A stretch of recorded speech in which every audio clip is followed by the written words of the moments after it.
En los fines de los 1800 se inventó el carro como, los principios a lo que conocemos ahora, obviamente no tan complicado como los carros que conocemos hoy en día, pero se inventó en aquellos tiempos, pero era una invención que no era accesible a la mayor parte de la población por el hecho de que eran muy caros.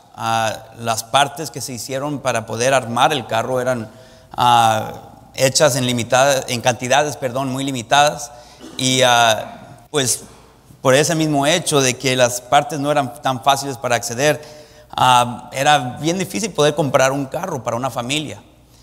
Enrique Ford, que obviamente la marca que conocemos hoy como Ford, él es el que su deseo fue hacer el carro más accesible a la población general, y comenzó, él llegó con la idea de que iba a diseñar un carro con partes que eran hechas en cantidades más grandes para bajar el precio del carro.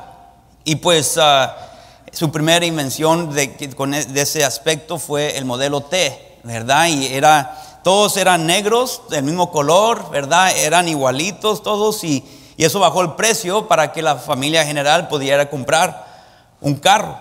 Se cuenta la historia de que después, ¿verdad?, que ya era algo muy popular, la gente comenzó a comprar esos carros. Imagínense tratar de llegar a un estacionamiento de Walmart con todos los carros que se vean iguales.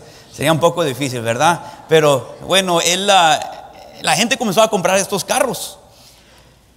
Y se cuenta la historia que un día él iba por un camino en que vio uno de sus carros orillados. Y él se orilló, bajó del carro, se acercó al señor que estaba tratando de encontrar el problema. Y Enrique Ford le hizo la pregunta: ¿te puedo ayudar en algo? Dijo: no, tú no le vas a entender a este carro. Dijo: tú no vas a saber qué tiene este carro. Esto es algo, ¿verdad?, muy complicado para la persona común. Está bien, yo estoy bien, no necesito tu ayuda. Gracias. Y como que pues sigue adelante, ¿verdad? No te necesito. Y pues Enrique Ford dijo: bueno, te dejo entonces. Y él se subió a su carro y se fue, nunca entendiendo este señor que el diseñador de ese carro era la persona que se le había acercado para preguntarle: ¿te puedo ayudar?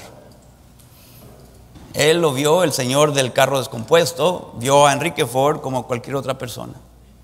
Lo vio como cualquier persona común. Lo vio como una persona incapaz de poder ayudarle.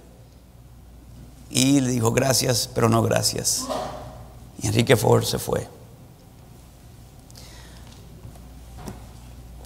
¿Cuántas veces hacemos lo mismo con el Señor? Decimos gracias, pero no gracias. La semana pasada, hace unas semanas atrás, hablamos de cómo el Señor, después de pasar por Samaria, de hablar con una señora rechazada por su comunidad,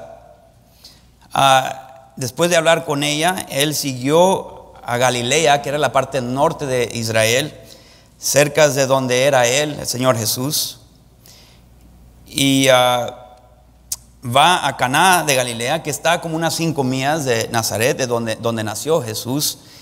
Y allí un señor escuchó que Jesús estaba allí, y le pregunta, le pide, este señor era un oficial del rey, le pide que si él puede ir con él a Capernaum para sanar a su hijo que estaba enfermo. El Señor le dice: si no vieres señales y prodigios, no creeréis. Dice: en realidad no tienes una fe en mí, y si tienes fe en mí, vas a creer mi palabra. Mira, ¿por qué no? Yo no necesito estar presente, y si tú crees eso, porque yo te lo estoy diciendo, entonces ve, tu hijo vive. Y dice la palabra de Dios que el hombre creyó la palabra que Jesús le dijo y se fue. Demostró su confianza y su fe con irse. Y pues estaba demostrando que es su palabra la cual tenemos que y necesitamos que creer para demostrar nuestra confianza en Él. Pues Jesús ahora sigue y ahora nos dice que de ahí de Caná ahora va a ir a su pueblo, va de donde nació él, donde fue criado él. Bueno, no nació allí, pero fue criado allí, perdón. Fue criado allí en Nazaret y todos reconocían como su lugar de nacimiento. Y dice ahora en versículo 16, vino a Nazaret, donde se había criado. Y pues llega el día de reposo. Y entró en la sinagoga, dice, conforme a su costumbre. Qué interesante que el Hijo de Dios, Jesús, tenía por costumbre ir al lugar de adoración donde se enseña, se predica su palabra. Él, el hombre sin pecado, el hombre perfecto, él reconoció su necesidad de ir a la sinagoga cada semana. Y pues no pierde la costumbre. Vino a Nazaret donde se había criado. Y en el día de reposo entró en la sinagoga. Ahora, en las sinagogas había personas que estaban encargadas de las sinagogas. Había personas de que ellos estaban encargados de dirigir lo que sucedía en esa sinagoga. Ellos determinaban quién leía, quién iba a orar, quién iba a enseñar. Y pues no era nomás cualquier persona que podía entrar y enseñar. Tenían que ser escogidos antes de que sucediera. No era algo espontáneo. Ahora Nazaret era el lugar donde Jesús había sido criado. La gente lo conocía.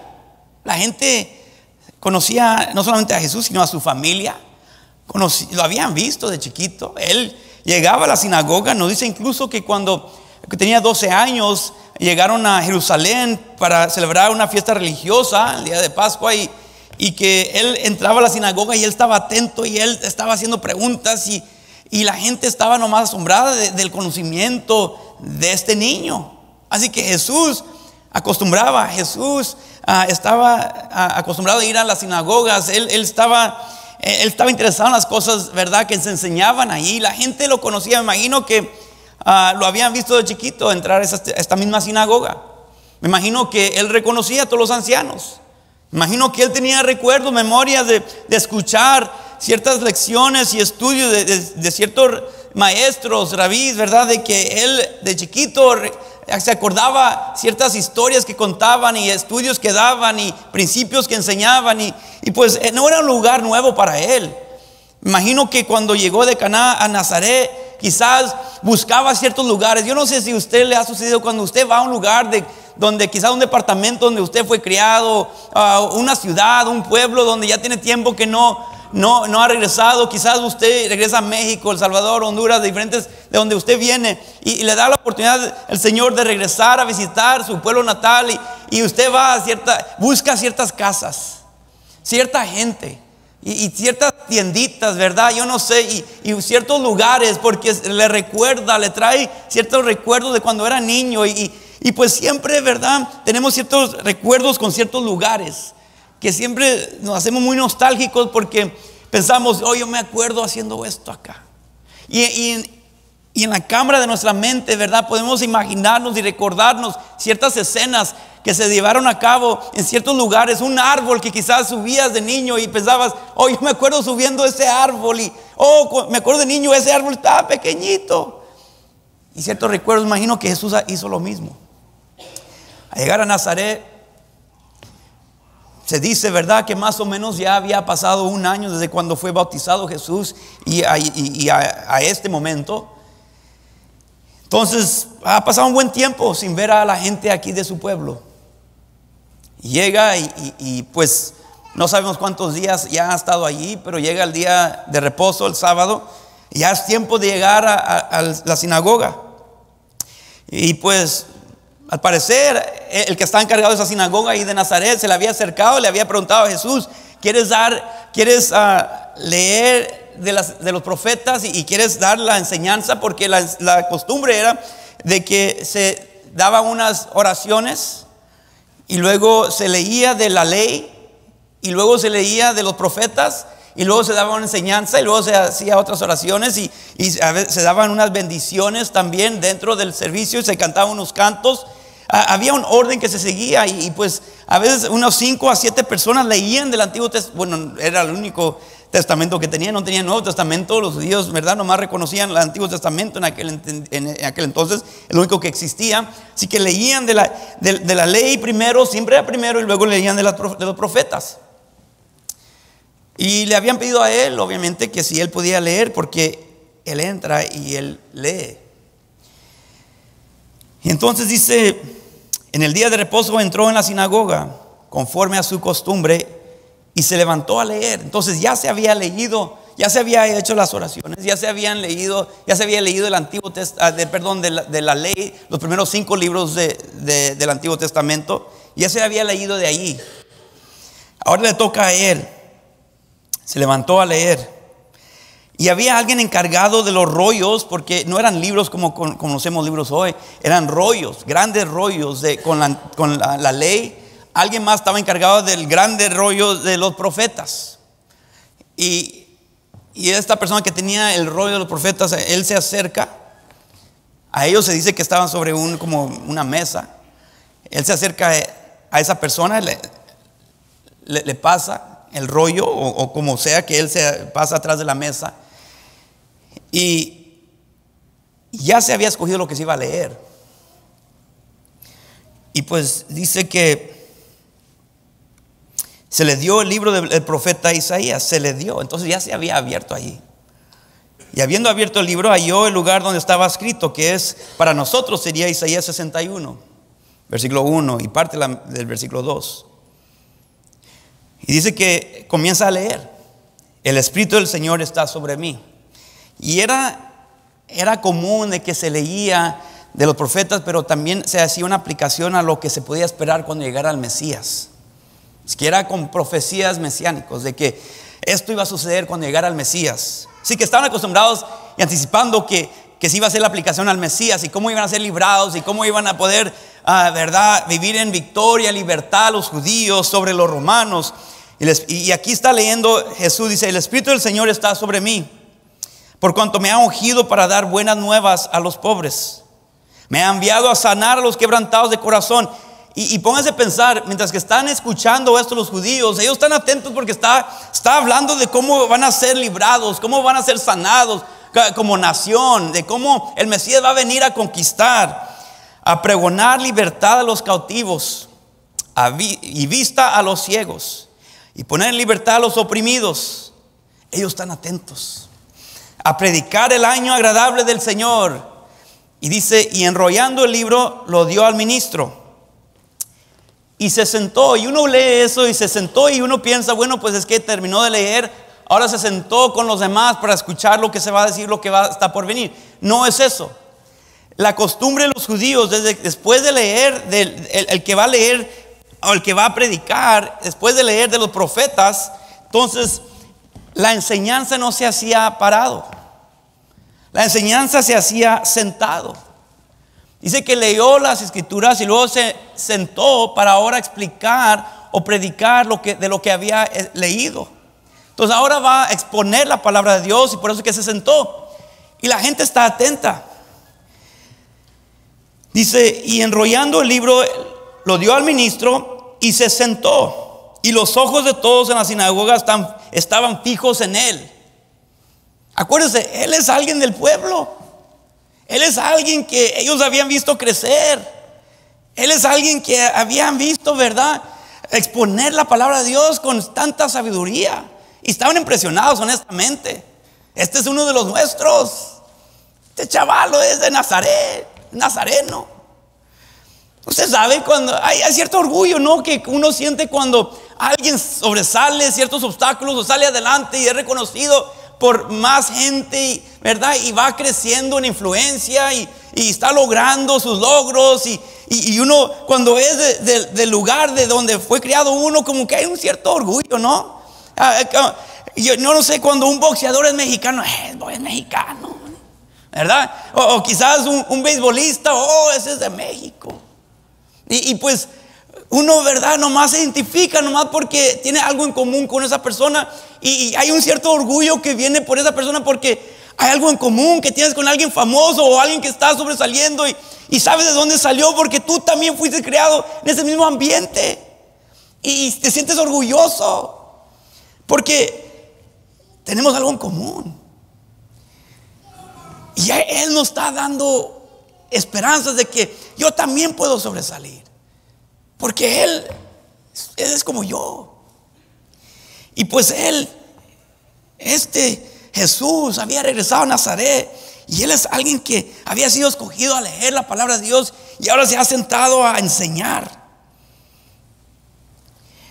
Y dice, se sentó, versículo 20, y los ojos de todos en la sinagoga estaban fijos en Él. Y comenzó a decirles, aquí es solamente el principio de la predicación: hoy se ha cumplido esta escritura delante de vosotros. La gente no entiende todavía todo, como que entienden, pero no están seguros si están entendiendo bien. Hoy se ha cumplido esta escritura delante de vosotros. Quizás algunos volteaban a ver el otro, yo no sé, pero como que se entendió, como que está diciendo como que Él es el ungido, como que Él está diciendo que Él ha sido ungido para predicar y hacer estas cosas. Y imagino que hubo un poco de, bueno, a ver, hay que esperar. Él va a dar las enseñanzas, va a aclarar ahorita qué precisamente está diciendo. Y todos daban buen testimonio de Él, versículo 22. Y estaban maravillados de las palabras de gracia que salían de su boca. Así que estaban impresionados, honestamente. Se dice que los predicadores, los que eran escogidos para no solamente leer la escritura, sino exponer las escrituras, eran personas que eran escogidos a propósito por su manera de poder expresarse, de poder presentarse, que se presentaban muy bien. Y no solamente de apariencia, sino poder expresarse con unas palabras muy intelectuales y muy, no sé, sabían cómo escoger las palabras correctas indicadas para ese momento, y era algo impresionante, y por eso eran escogidos. Y no era ellos eran escogidos con mucho cuidado. Y por eso que dice, todos daban buen testimonio de Él. No, sí, Jesús, Él habla muy bien. No, Jesús tiene bastante conocimiento. No, Jesús, no sé, es joven, pero de veras que siempre desde chiquito, no, yo me acuerdo desde 12 años, no, desde 12 años él daba unos estudios o hacía unas preguntas profundas que lo hacían a uno pensar, wow, ¿de dónde viene tanta sabiduría? Y la realidad es que en realidad no sabían de dónde venía tanta sabiduría, porque ellos mismos decían, pues, ¿quién no es el hijo de José? José, ¿verdad? No era alguien que era muy preparado, no tenía la preparación, ¿verdad? Que como para poder enseñar a su hijo, que para que él tuviera este tipo de preparación. Él no viene de un linaje muy preparado. Él no viene de un hogar con mucha preparación de educación y religiosa, que no es hijo de José. Así que lo decían ahorita como un poco impresionados. Wow, es hijo de José. Y míralo como habla, como se presenta, como expone la palabra de Dios. Él les dijo, porque él escuchaba, él miraba cómo lo estaban viendo, muy impresionados, que hablaban ahorita, lo estaban halagando. Wow, que no es este hijo de José. Y mira dónde está, dónde se encuentra, cómo habla. Y Jesús conoce el corazón de esta gente. Y dice, sin duda me diréis este refrán: médico, cúrate a ti mismo de tantas cosas cúrate a ti mismo. Está diciendo, ahorita me están halagando, pero pronto me van a decir algunas cosas como, mira, ¿por qué no te salvas a ti mismo? Pudiste salvar a otros, ¿por qué no te salvas a ti? Que ahorita me están halagando, pero muy pronto me van a estar lanzando las ofensas. Ellos no entienden por qué está diciendo esto. Dice, de tantas cosas que hemos oído, Jesús todavía está predicando, está enseñando. Y él está diciendo lo que ellos han dicho. Ahorita el público, el pueblo no está diciendo nada. Él está nomás diciendo lo que ellos han dicho. Y dice, de tantas cosas que hemos oído que se han hecho en Capernaum, haz también aquí en tu tierra. Él nomás está repitiendo lo que ellos han dicho. Y añadió, de cierto os digo que ningún profeta es acepto en su propia tierra. Se está predicando duro. Y en verdad os digo que muchas viudas había en Israel en los días de Elías, cuando el cielo fue cerrado por 3 años y 6 meses. Y hubo una gran hambre en toda la tierra. Dice, había un hambre en todo Israel. Y había muchas viudas padeciendo de hambre. Pero a ninguna de ellas fue enviado Elías, el profeta, sino a una mujer viuda en Sarepta de Sidón. ¿Sabe que Sidón era el mismo lugar de donde era la reina Jezabel, que era la gran enemiga de los judíos? Ella quería matar a todo profeta. Y Jesús les está diciendo, sí, yo sé que ahorita están preguntando que no es el hijo de José, pero muy pronto van a decir, el médico no se puede sanar a él mismo. Muy pronto van a comer, bueno, ya están hablando de que nomás quieren ver que yo haga milagros. Y han escuchado lo que se ha dicho de mí en Capernaum. Y quieren ver, y yo sé que parte de la razón que están aquí ahorita es porque quieren ver que yo haga un milagro. Por eso que se llenó la sinagoga, porque habían escuchado que el maestro Jesús, el que había hecho los milagros, él estaba en esta sinagoga. Y por eso están aquí. Y están preguntando por qué no ha hecho milagros aquí en Nazaret. Los ha hecho allá, en lugares de donde ni es él. Él no es de Nazaret. Perdón, él no es de Capernaum. Él no es de esos lugares allá. Él no es de Caná. Él no es de Jerusalén. ¿Por qué se ha escuchado de milagros que ha hecho él allá, pero no se ha escuchado y no se ha visto nada aquí? Y dice, de cierto os digo que ningún profeta es acepto en su propia tierra. Esa es la razón. En verdad os digo que muchas viudas había en Israel en los días de Elías, cuando el cielo fue cerrado por 3 años y 6 meses y hubo una gran hambre en toda la tierra. Pero a ninguna de ellas fue enviado Elías, sino a una mujer viuda en Sarepta de Sidón, de donde era Jezabel. Un lugar ajeno, un lugar de los paganos. Y muchos leprosos había en Israel en tiempo del profeta Eliseo.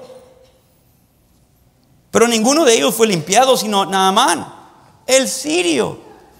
Naamán era un general de los sirianos, enemigos de los israelitas, de los judíos. Alguien que había oprimido a los judíos, alguien que había asesinado a israelitas, alguien que había tomado, que había capturado a una joven que la usó como sirviente. Él era alguien que quería arruinar, destruir a Israel. Y él era leproso, era un general, era bueno para pelear, era un guerrero, pero tenía lepra. Y esta sirviente, esta muchacha que era judía, le dice, pues hay un hombre de Dios que te podría decir cómo ser sanado, si quieres ser sanado. Y él él envía a alguien que le traiga a Eliseo. Eliseo dice, no, nomás dile qué es lo que debe hacer. Mira, ¿por qué no le dices que se meta 7 veces en el río Jordán? Río Jordán no es un río limpio, bonito, sucio, pero era de los israelitas. Y Naamán dijo, no, pues hay ríos acá más limpios y bonitos que ese río, mejor me meto en uno de los nuestros. Y le dice, no, pues mira, ¿y qué? ¿Te están diciendo cómo ser sanado? Pero no te gusta lo que te está diciendo. Ya te han dicho cómo ser sanado. ¿Y qué? Si te hubieran venido a pegar en la frente, entonces sí. Muchas veces, ¿verdad? Que te hacen un big show y te dicen, sea sanado, pum, para de sufrir y pum, ¿verdad? Y ahora es sanado. ¿Es lo que quieres, Naamán? No, pues casi, poquito sí. Pues sí, es lo que esperaba, ¿verdad? Honestamente sí. Digo, no, ya te dijeron cómo ser sanado. Si quieres ser sanado, ve. Y pues muy a fuerza, sin ganas, él va. y se mete 7 veces hasta abajo, todo por completo se mete y sale y es sanado. Era enemigo de Dios, del pueblo de Dios, pero Dios recibió gloria. Dice, y muchos leprosos había en Israel en tiempo del profeta Eliseo, pero ninguno de ellos fue limpiado, sino Naamán el sirio. Les da 2 ejemplos de 2 personas que eran enemigos de Dios, del pueblo de Dios, perdón, y Dios demostró gracia y misericordia y sanó a una gente que en realidad no quería nada que ver con Dios, ni menos con el pueblo de Dios, pero era la realidad. Esa es parte del historial o la historia de Israel. No lo podía negar. Es lo que sucedió. Y ahora, a escuchar y ser recordados de una parte de su historia que no les parece, no les agrada, y son recordados de que Dios también ama a gentiles, que Dios también busca a gentiles, que viene a buscar y a rescatar y sanar no solamente a los israelitas, y se los ha demostrado desde antes. No es algo nuevo. Ahora no les gustó. Al oír estas cosas, todos en las sinagogas se llenaron de ira. Qué hijo de José y qué nada. La realidad es, quizás seguían pensando lo mismo, pero no con el mismo sentido. Antes decían que no es hijo de José, pero porque estaban impresionados. Ahora creo que estaban pensando, es hijo de José. Es como cualquier otro maestro. Él es solo hijo de José. No lo miraban como hijo de Dios, sino solamente hijo de José. Y por esa razón se le hacía mucho más fácil ahora responder como respondieron, porque no les gustó cuando Él les habló con verdad. No les gustó esa. Es que el Hijo de Dios habla con verdad. Él no se queda con nada cuando es necesario decir lo que se necesita decir. Él no trata de servirle al ojo del hombre. Decir, lo que tú quieres escuchar es lo que te voy a decir. No, él se acercó y dijo, mira, Dios es así, el Padre es así, Él viene por todos. Él lo acababa de confirmar cuando venía en camino desde Judea por Samaria. Habló con una mujer samaritana que era reconocida como enemiga de Dios, pero Él le habló de quién era Él, el Salvador, rescatador, redentor de todo el mundo. Ella cree, ella va con su pueblo, ella les dice a su pueblo, ellos la siguen a donde está Él, ellos escuchan por su propia cuenta quién es Él, ellos creen. Y ahora Él sube, va a Caná, a Galilea, Caná, y luego hay un señor que trabaja, un oficial del rey, y le dice, tienes que sanar mi hijo. Y le dice, no, pues si no ves señales no vas a creer. Y dice, ve, tu hijo es sanado. Y él está entre medio de la espada y la pared. O creo su palabra o espero que me lo demuestre. Pero Jesús no se lo iba a demostrar. Él dijo, si tú crees que yo soy capaz de poder sanar tu hijo, yo no tengo que estar ahí presente. Solamente con mi palabra es suficiente. Ve, tu hijo ha sido sanado. Y él decidió creer. Y él va y encuentra a su hijo sanado. Y la gente que estaba ahí dice, mira, a esta hora, él de repente fue sanado. Y el oficial del rey dice, ¿a qué hora fue sanado? Y le dicen, sí, esa fue la hora que Jesús me dijo. Yo no sé cómo sabía la hora. Tenía un Apple Watch, yo no sé. Pero eso es lo que me hizo pensar, ¿cómo sabía la hora? ¿Cómo conocían la hora? Tenía esos relojes con sombra, yo no sé, pero y ahora llega aquí. Él les dice, acuérdense,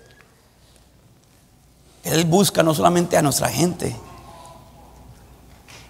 Ustedes quieren nomás que yo venga a obrar aquí en Nazaret como un payaso que nomás responde a la petición del público.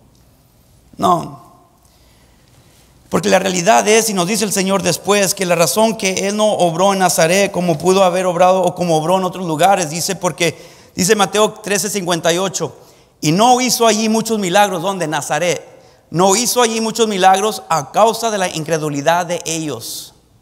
No podían superar el pensamiento de que él solamente es hijo de José. Lo vimos crecer. Lo vimos desde chiquito. Entonces como que sí estaba diciendo que él es el ungido de Dios para ir a predicar. Como que él está diciendo que él es el Mesías y que por eso, ¿verdad?, que él conoce a Dios de una manera y nos está diciendo de que yo no voy a obrar aquí si ustedes no creen en quién soy yo. No puedo creer, no puedo obrar, no puedo hacer milagros porque yo necesito que confíen en mí por quién soy yo, no por qué hago yo, sino solo por quién soy y quién les digo que soy. Tienen que creer mi palabra. Pero no podían pasar el hecho que él es hijo de José. No podían pasar el hecho de que Dios busca no solamente a los de Israel. Al oír estas cosas, todos en la sinagoga se llenaron de ira. Y levantándose, ya no quieren escuchar, se levantaron todos. Ya no quieren escuchar. Él todavía está sentado, él todavía está predicando. Se levantan. No, vámonos. Ya se terminó tu tiempo. Y dice: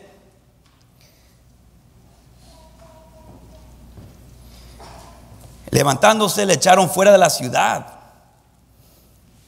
No, tú no eres de los nuestros, porque tú no nos sigues la corriente, porque tú no nos dices lo que queremos escuchar. Y le llevaron hasta la cumbre del monte sobre el cual estaba edificada la ciudad de ellos para despeñarle. Es interesante, ellos buscaban un milagro, y yo creo que Jesús les hizo un milagro en la presencia de ellos, porque dice versículo 30: mas él pasó por en medio de ellos y se fue. ¿Cómo hizo eso? Hay una gran multitud, lo están llevando a la cumbre para tirarlo, y él nomás pasa por en medio de ellos. Yo no sé si los cegó, los confundió, comienzan a pelear uno contra el otro. Yo no sé si se hizo invisible, yo no sé, pero algo sucedió.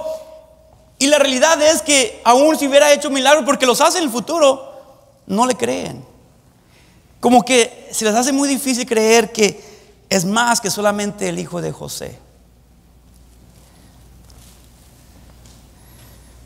¿Sabe, hermanos?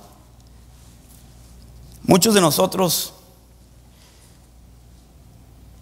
hemos escuchado, hemos sido expuestos al nombre de Jesús por tanto tiempo.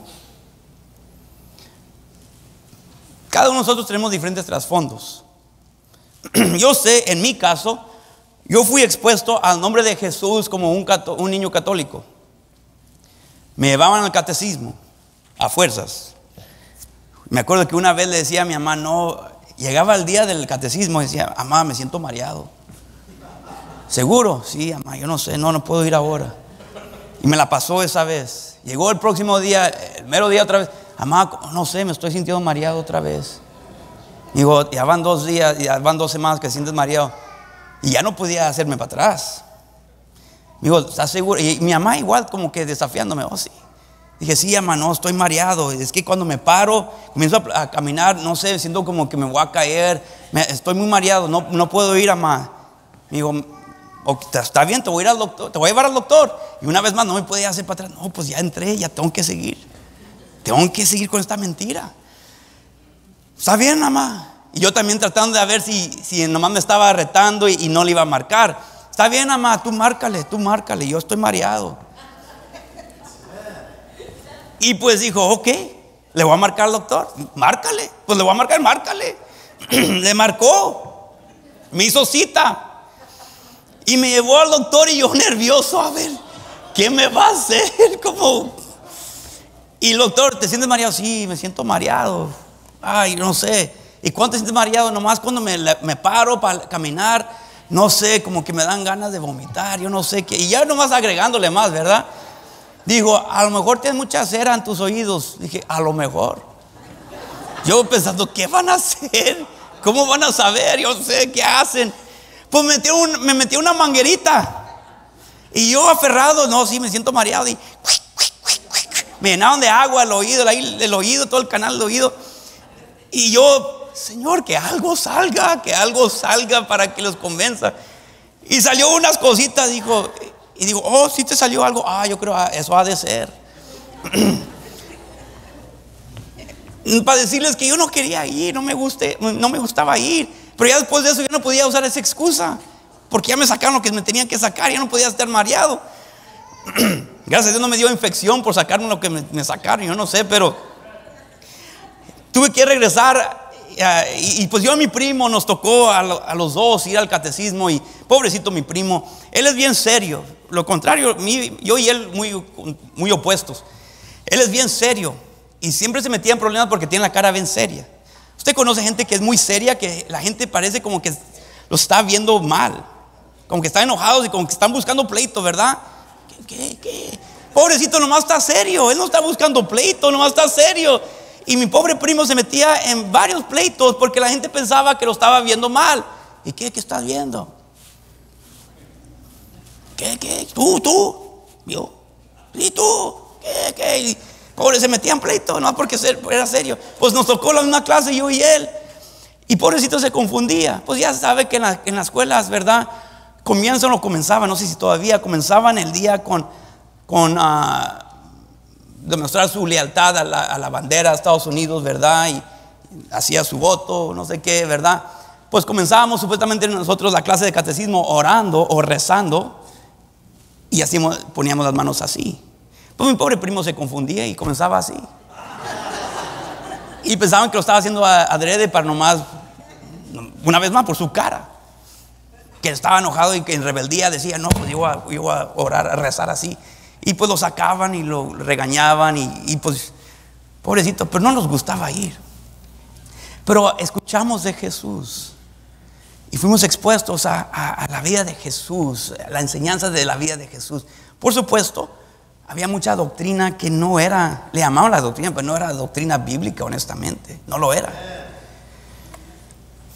Pero llegábamos a la misa los domingos y mi mamá nos hacía, en aquel entonces sí me podía peinar, nos hacía peinarnos, ¿verdad?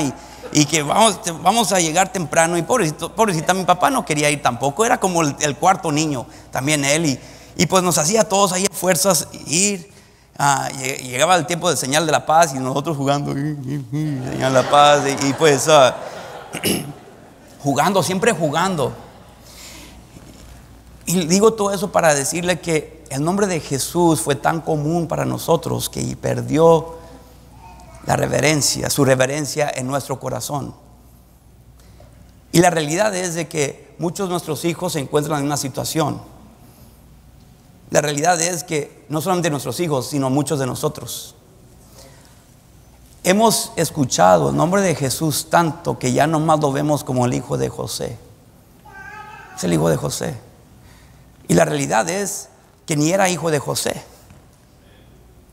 era hijo de Dios. Pero muchos de nosotros hemos olvidado que Él es hijo de Dios. Pero no lo sentimos, no le tenemos esa reverencia. Hablamos de Jesús como si es solamente un buen amigo nuestro. Y sí dice que es el amigo de pecadores, pero no con el sentido con el cual lo decimos nosotros. Lamentablemente nuestra sociedad hoy en día lo pinta hasta como caricatura, nomás haciéndole así. Lo digo como Jesús porque es nomás hijo de José. Usamos su nombre en vano. También nosotros, lamentablemente. No creemos que Él puede hacer lo que hemos visto hacer o hemos escuchado que Él hace en la vida de otros. Estamos en la misma situación que estos. A ver, hazlo en mi vida. Hablé con alguien ayer. Vi a un muchacho que ya tengo como unos 5 años que no lo veo. Llegó unas cuantas veces aquí. Pudimos convivir. Traté de ayudarle. Y le dije, hey, ¿por qué no? ¿Por qué no regresas a los caminos del Señor? Y compartió unas cosas personales y dije, ándale, ¿por qué no te acercas? Vas a ver que Dios puede obrar en tu vida. Dijo, ya lo intenté y no funcionó para mí. Dije, ese es el problema, lo intentaste, no te entregaste, no creíste que Él podía hacer lo que Él dijo que iba a hacer y podía hacer. No le diste el tiempo. ¿Sabe qué es difícil? Se lo digo por experiencia personal. Es difícil esperar en Dios. Porque esperar en Dios, mientras que estás esperando en Dios, dependiendo de tu petición, tú estás doliendo. Estaba hablando acerca de esto con un hermano hace rato. Que uno está doliendo. Y la razón que queremos que Dios se apure porque ya no queremos doler. Apúrate, Señor, apúrate porque ya no quiero doler. Sin entender que el dolor es parte del proceso del cual Dios quiere que pasemos para formar en nosotros la persona que Él quiere formar. Pero decimos, ya lo intenté, gracias Jesús, y con todo respeto, así lo tratamos a Él. Le tocamos el hombro, tocamos la cabeza, gracias, pero ahora voy a intentar esto. Voy a ahogarme en estos programas de televisión. Nomás voy a consumirme en estos programas de televisión. Música que nomás me va a llevar a un lugar emocional, quizás donde no debo de ir, pero ahí me voy a quedar.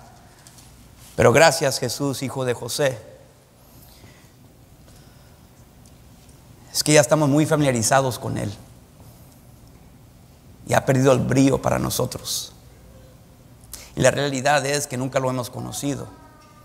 Y por eso que no puede obrar en nuestra vida como obra en la vida de otros que dicen, yo creo en tu palabra. Ve, tu hijo es sanado. Ok, yo voy confiando que él va a ser sanado. No creemos que Él es el que convirtió el agua a vino. No creemos que Él es el que convirtió a una mujer samaritana que tenía 5 maridos y el hombre con quien vivía hoy no era su marido. Que ella podía ser capaz de ser transformada y que ella fue a hablarle a los hombres o las personas del pueblo y decirle, ven a escuchar a un hombre que me ha dicho todo lo que yo he hecho. ¿No podrá ser el Mesías? No creemos que Él, ¿verdad?, puede hacer lo mismo en nosotros. Sí, son bonitas historias en la vida de otra gente, pero para mí Él es solamente el hijo de José. Más quiero compartir 5 cosas que son basados en el hecho de que nomás vemos a Jesús como hijo de José. Jesús no obra en tu vida porque no quieres creer que Él es suficiente y capaz. Jesús no obra en tu vida porque no quieres creer que Él es suficiente y capaz. No lo crees. Estás muy familiarizado con Él. Número 2, no acudes a Jesús porque lo ves solo como el hijo de José, como alguien común, alguien que has intentado, pero no alguien que te puede librar como una de muchas soluciones. Lo ves así, como una de muchas soluciones. O quizás ya no lo ves como una solución. Número 3, no vienes a Jesús porque estás molesto que está dispuesto a hacer por otros lo que ha hecho por ti.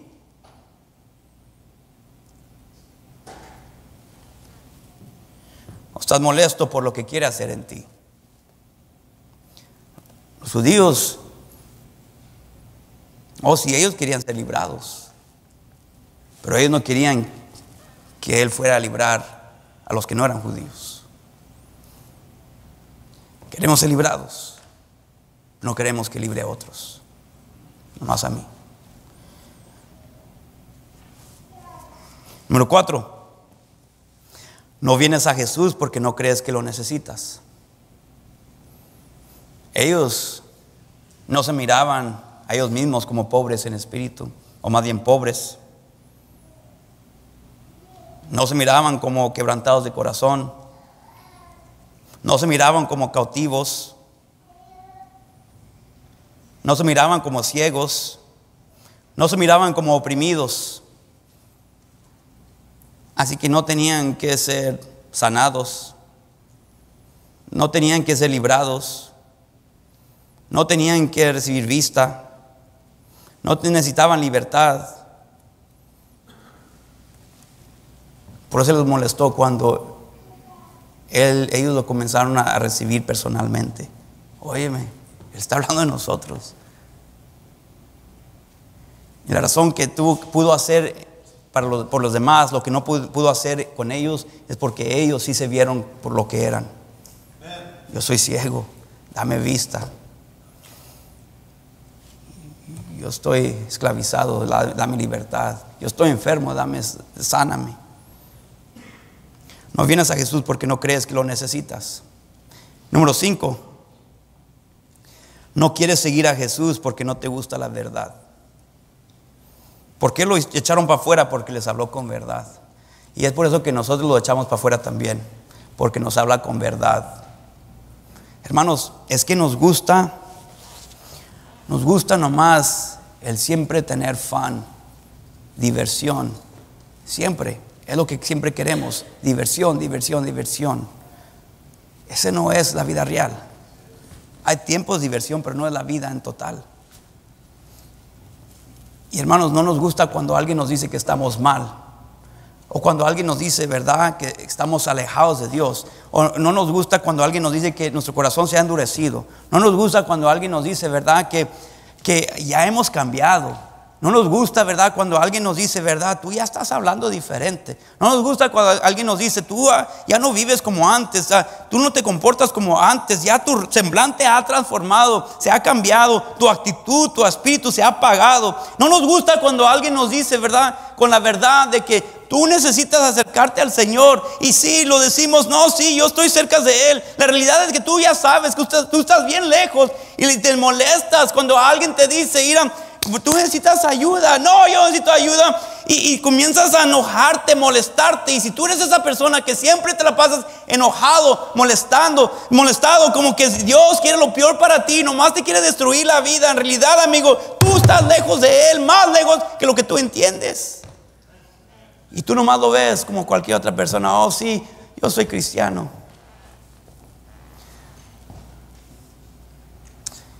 Entonces, ¿por qué no sigues a Cristo? Porque nomás lo ves como hijo de José. Un buen amigo que lo mantiene a esa distancia. Acércate cuando yo quiero que te acerques, pero aléjate cuando ya no te necesito. Como muchos de nosotros tratamos a nuestros buenos amigos.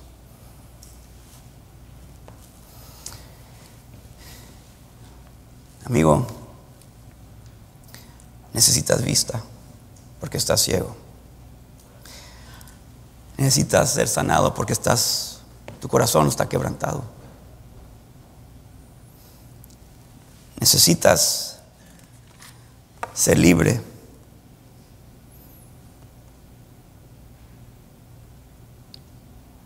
porque es esclavizado, cautivado por el pecado. Necesitas libertad porque estás oprimido. Hay un peso sobre ti que te está aplastando. Es el año agradable del Señor. ¿Qué es lo que quiere hacer entender eso? Que es el tiempo. Es el tiempo. Que ya lo veas diferente. No lo veas como hijo de José. No. Porque es mucho más que eso.